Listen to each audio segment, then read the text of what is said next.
Hello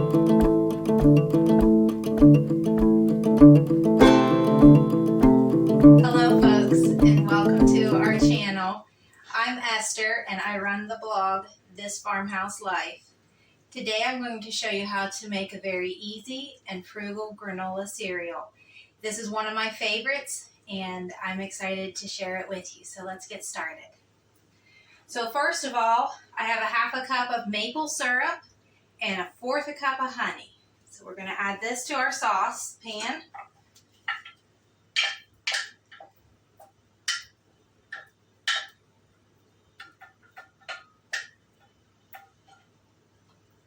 And then I have a half a cup of coconut oil. Add this in here.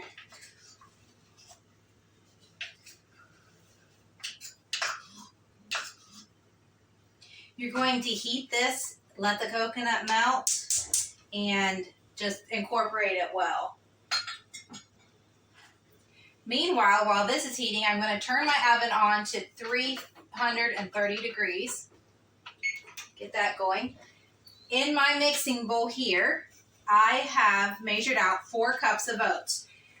Now today I'm using old-fashioned oats or rolled oats, but you can use quick oats or a mixture, just whatever you have on hand, and it varies what I use, just depending on what I have on hand.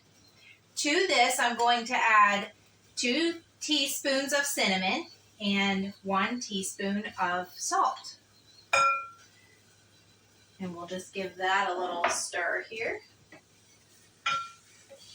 Mix it up a little bit.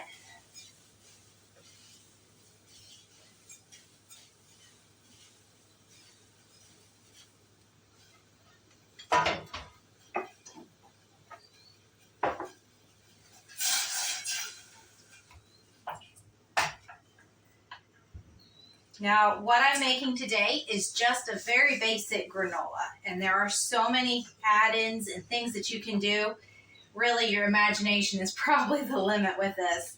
But sometimes I like to add in nuts and different kinds of dried fruit.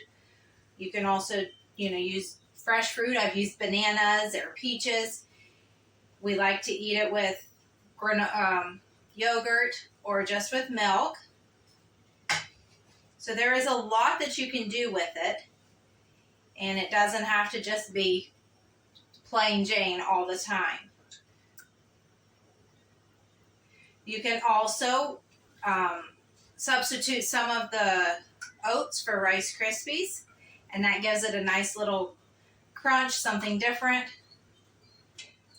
So there's a lot you can do, and it's very cost efficient to make. And the one thing I like about it is that my 2-year-old will eat it. So it makes for a really quick, easy breakfast for him. And I feel like he's getting something that's really healthy, and I don't have to worry about refined sugars. And I just feel really good about giving it to him. So this just needs a little bit more. Coconut oil is almost melted.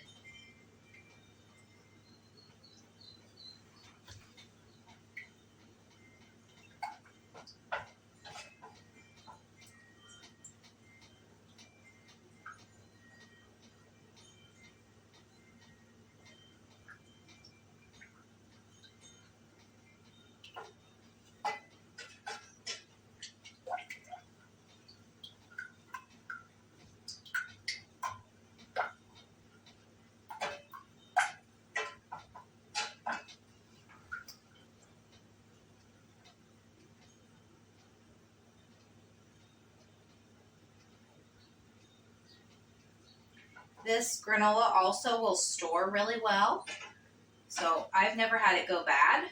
I have heard that some people recommend storing granola in the freezer, so I'm sure that it would work with this recipe. I have never done that. It doesn't last long enough to get to the freezer usually. Okay, so the coconut oil is all melted, and I've just been stirring to try to incorporate everything. So then we're going to just take it and pour it over the oats.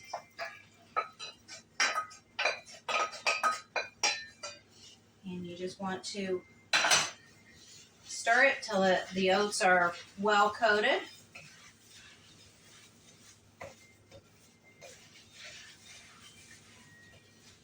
One of the reasons that I add my extra things after it's done, especially like the dried fruit, is when we have tried to add it at this point and then bake it, it seems to really make the fruit kind of hard, and your raisins or cranberries, and it's just as unpleasant to eat. So I like to add those things right when I dish it up, you know, for individual bowls. And then we just add what we want in.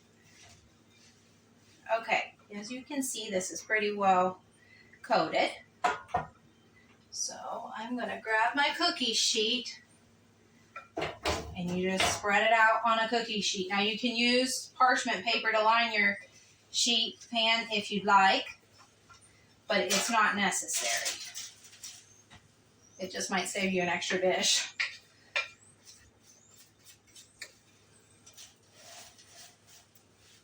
And this recipe is also very easy to double and make a larger quantity.